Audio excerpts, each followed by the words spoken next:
Oh, all right. Hello, my name is Trent Williams, and today I'm going to be presenting Jean Laffite. So he was born in the late 1790s, roughly somewhere in there, and it isn't exactly known where he was born. He was either born in potentially Spain or potentially what is now called Haiti.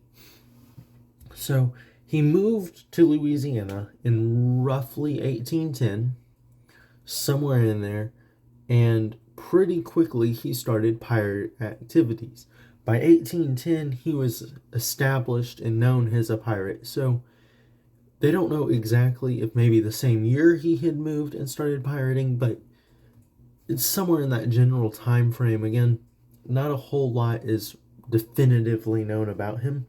So, being a pirate, what did he smuggle into the United States? Well, in 1808, they had outlawed slavery, the import of slaves, to be specific.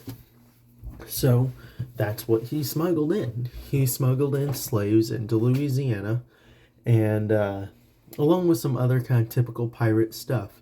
He worked with what is now Colombia to gain their independence from Spain.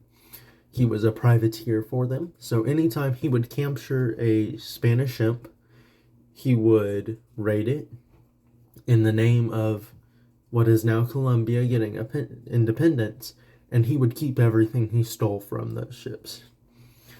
So that is kind of cool. It skipped a slide. So he got an offer from the British when the United States was trying to break off from the British, that he would get paid $30,000 to become a British captain and help take back the United States to be British colonies. He went to the governor of Louisiana instead. He asked for, I think it was 3 weeks to consider the offer, and he went to the governor of Louisiana. The governor didn't get back to him in time for the British to raid, and so his house was raided not only by the British, but also by the Americans, because he hadn't aligned himself with either party. And so that is something cool. He asked for a release, basically, for what he had done, years of pirating and smuggling in illegally. He wanted to be pardoned. So that is cool. So after his house was raided in Louisiana, he moved to Galveston. He had a house in Galveston, over by where the cruise ships are now. You can see a plaque of roughly where, and here I have 2 pictures actually. This is roughly what it used to look like, and here's some of the foundation. You can even see some of the windows down here. It's super cool. So he started to work as a spy for Mexico. As you may know, Texas, Mexico used to be Mexico. United States wanted it, and there was a lot of confusion on where was what. He worked as a spy with Mexico, being in Galveston and having some experience getting away from the law.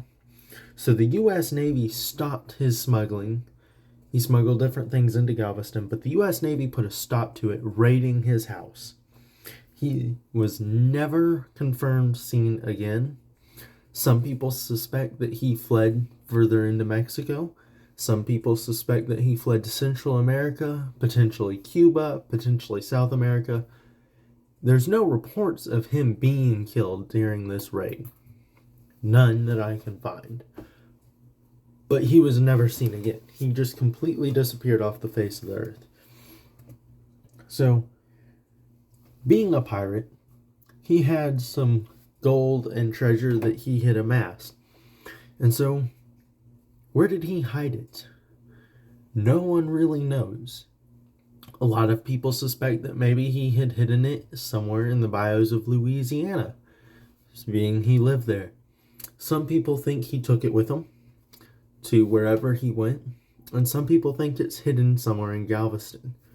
No proof has ever been found of any of it. So it is very cool. There was a boat found in the Sabine River along the Texas-Louisiana border, sunken under 30-something feet of sand and silt and mud. And they wanted to raise it. This was in the 1980s. They wanted to raise it, but they never did. Because the Sabine River has a one-way in, one-way out, a lot of people suspect that Laffite, being kind of the smart guy he was, he wouldn't allow himself to be stuck in somewhere that you only had one way in, one way out. It is confirmed that his kind of pirate gang, did have activity on the Sabine River, and so there is still a chance that it's one of his ships, but it's highly suspected that there's no gold on it, and so it was never even raised to confirm that it was a ship.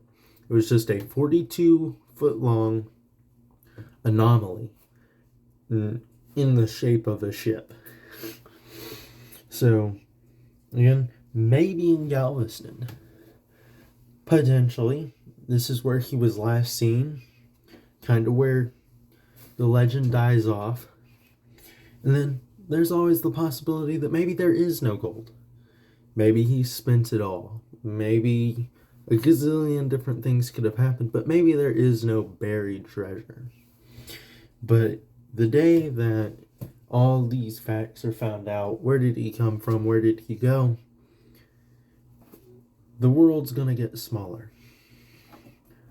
But maybe the world isn't gonna get smaller. Maybe it's just that there's less in the world. There's less mystery about Jean Lafitte, and it'll be a dull day. And so here are all my sources. These first two sources here are where I got my information from. And then these are the images I used. I used some stock images. And then I cited the image. Here, here, here. And then, like I said, these are my two different sources where I got my information from. Oh, three. Sorry. Can't see all that great. Thank you for listening about Jean Lafitte. I think he's a really cool part of American history, and there's a lot of mystery surrounding him, which I think makes him a very neat guy to research and a very neat topic.